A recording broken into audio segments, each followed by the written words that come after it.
welcome back to a brand new tutorial on how to make a track in Logic Pro X. So far with this song, I've been moving forward with the arrangements and adding some effects and stuff. What I've done here is I've bounced in place my MIDI, which I've hidden. So here you can see the keyboards have been bounced now with the proper names that I copied from Nexus. So I will know in the future what exactly I have. If I want to get rid of the MIDI, I can come back and find the exact preset that I used on this track. But at the moment I just hide the tracks, and in the end when I'm sort of done with the track, I'll get rid of all the MIDI and I'll make a new session. I keep the MIDI in an old session, but just in case I want to go back to it. Anyway, I've got an effect here that I've brought in from get down samples that I've put here for now, that I'm going to have a look at and see if I can use any parts. And what I'm going to do now is look at the structure of the reference track, because I'm kind of losing track here of where I am.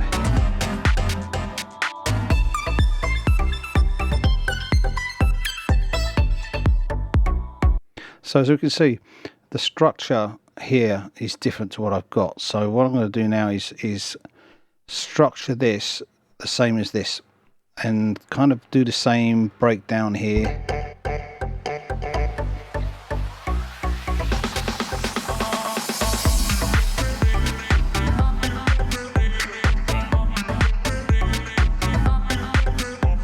As you can see here, the chorus comes in, and this, going back to talking about this as a map, is really useful, because I kind of got a bit stuck here. So I was saying to myself, what am I going to do with the track now here? Well, I've got it all mapped out, so I'll just copy that. So yeah, I'm going to go away and do that now, and I'll be back in a minute. So here I've arranged this to match my reference track here.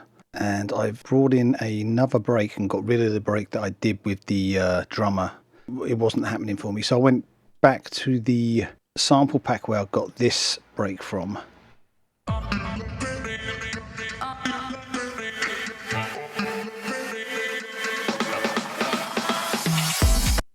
And took a similar kind of break as I did there.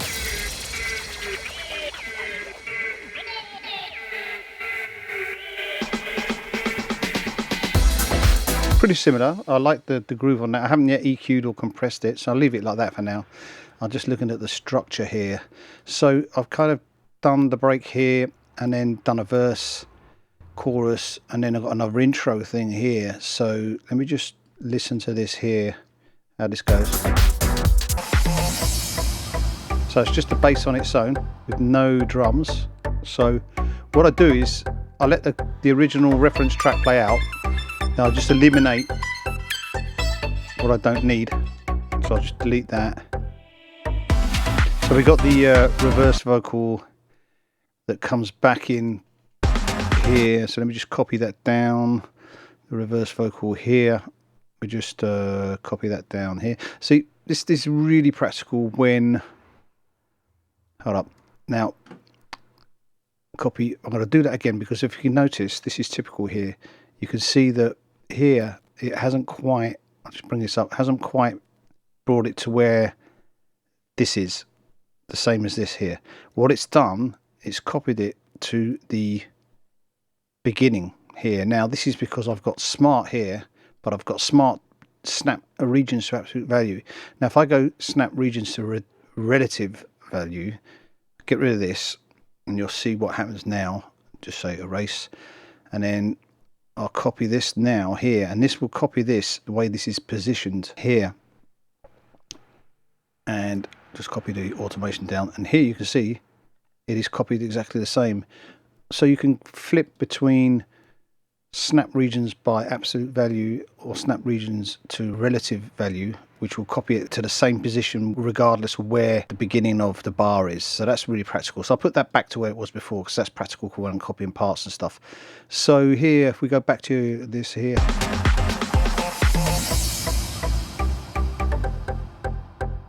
so no drums whatsoever here. Bring the boomer in, have some kind of effects in there as well. Put this one in. for the break. We just got the vocal from Ella Baby Boo here. I think this is the, which one is this? So that's the same there, same here. So that comes in the second half. So let's copy that down to the second half like that. I'm doing this without even listening to the track, so just get rid of these keyboards as well.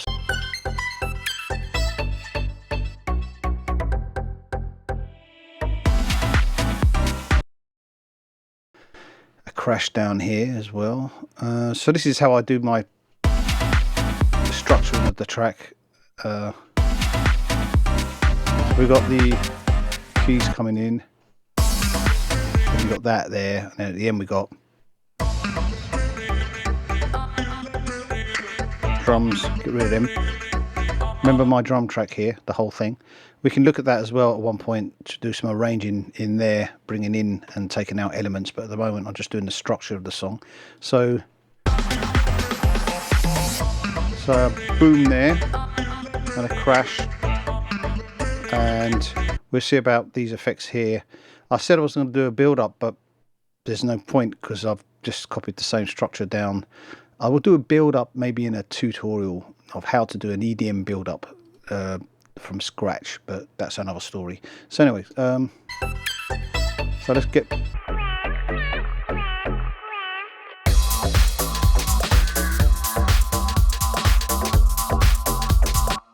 because this is coming in here, we've got, but this is the reverse for this vocal here, so I'm just going to make it a lot bigger for it to be able to grab. Got to just find a position and then move that there, so move the automation of that as well, and then have something different here.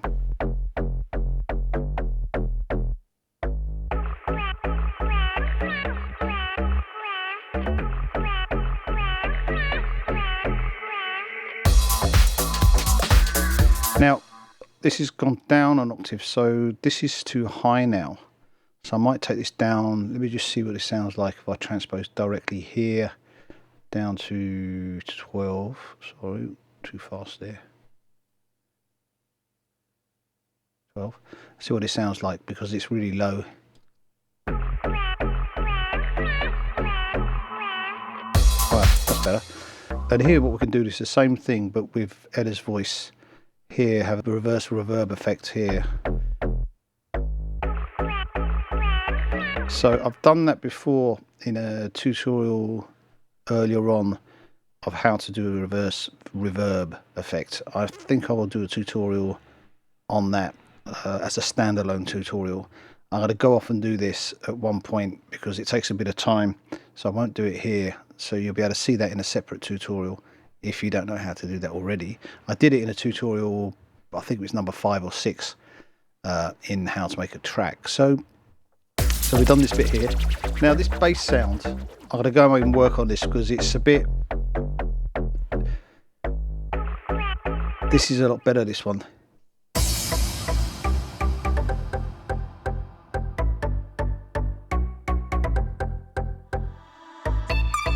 Yeah, so nicer sounding bass in the reference track. This is a bit, and I think I just got it doubled actually. Oh, that's the sub. Yeah, this one.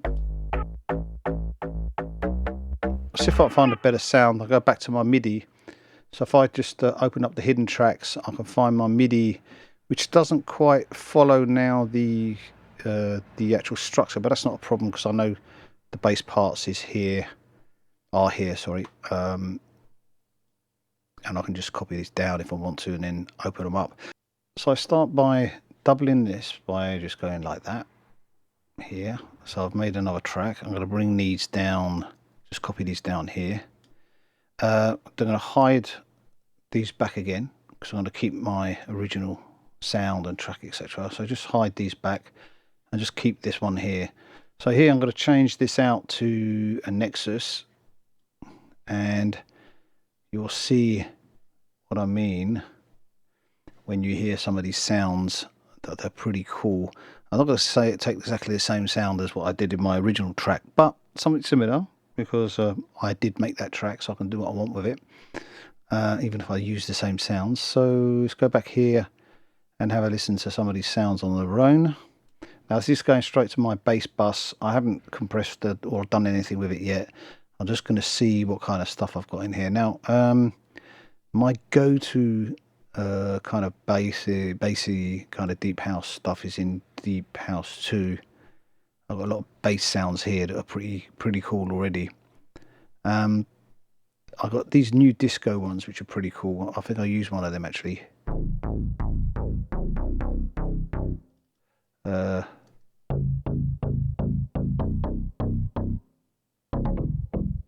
a bit low. I'll take it up an octave. So it sounds like, hold up. It's a bit similar to the rubber bass, but there's like a nice reverb thing. That's a bit too aggressive. We've got organ basses as well. That's the one I used, the original one. You can hear that there.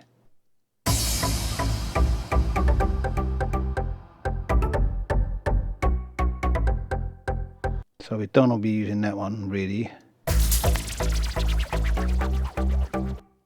Could do, but anyway. So we can just go through these and see if we find something we like.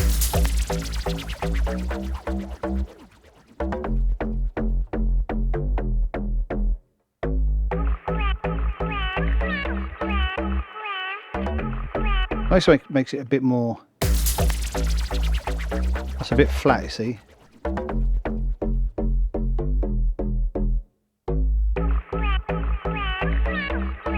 Bring that one down a bit.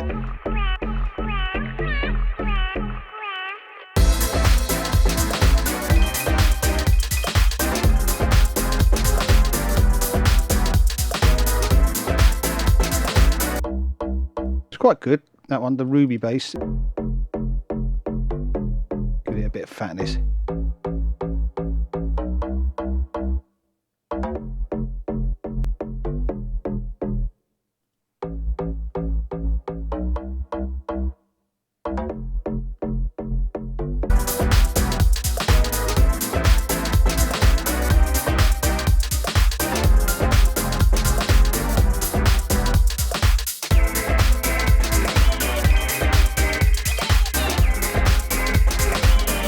So the bass is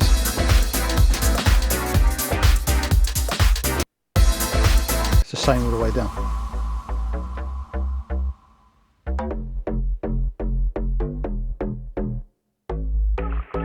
So I'll just copy my bass down now, and we'll stick with that one for now.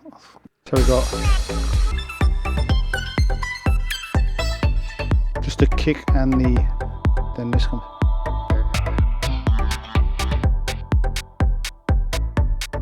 So we've got this again here to be copied. Okay, what I'm doing here now is sort my drums out, get rid of the kick here, get rid of the drums here, and what we have is just a hi-hat going on. So there's kind of no claps here. So I'm starting to arrange the drums as well, and here we can go in here and get rid of the claps here.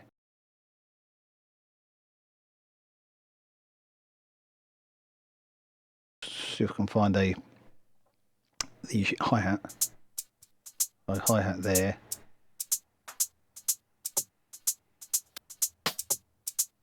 It's quite cool. So we've got like a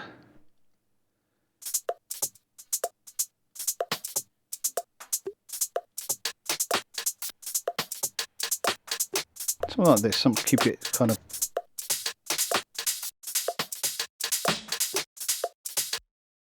get rid of these claps here, keep some of these hi-hat elements, just see what these sound like. So if I go on this little tip here You go on this solo button up the top here, it takes all your solos off, and you can activate the solos that you've selected as a group. So here,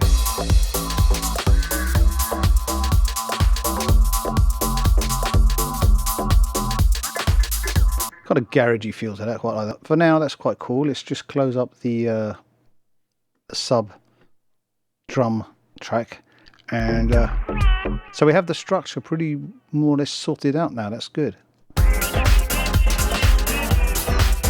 Just copy that bass down to the end, and not sure if that goes on actually.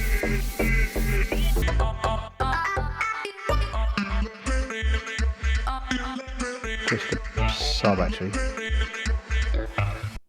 In fact, this should be named sub. So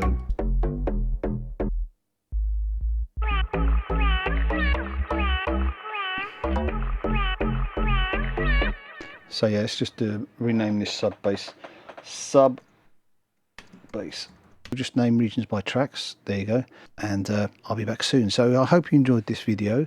If you did, like, subscribe, and leave some comments. So if you want to look at specific functions in Logic, I do tutorials on different functions, short tutorials to explain just one function. So if you want to go back and look at some of those, you can. You don't have to go through all these lessons to find a specific function. Okay, so see you soon.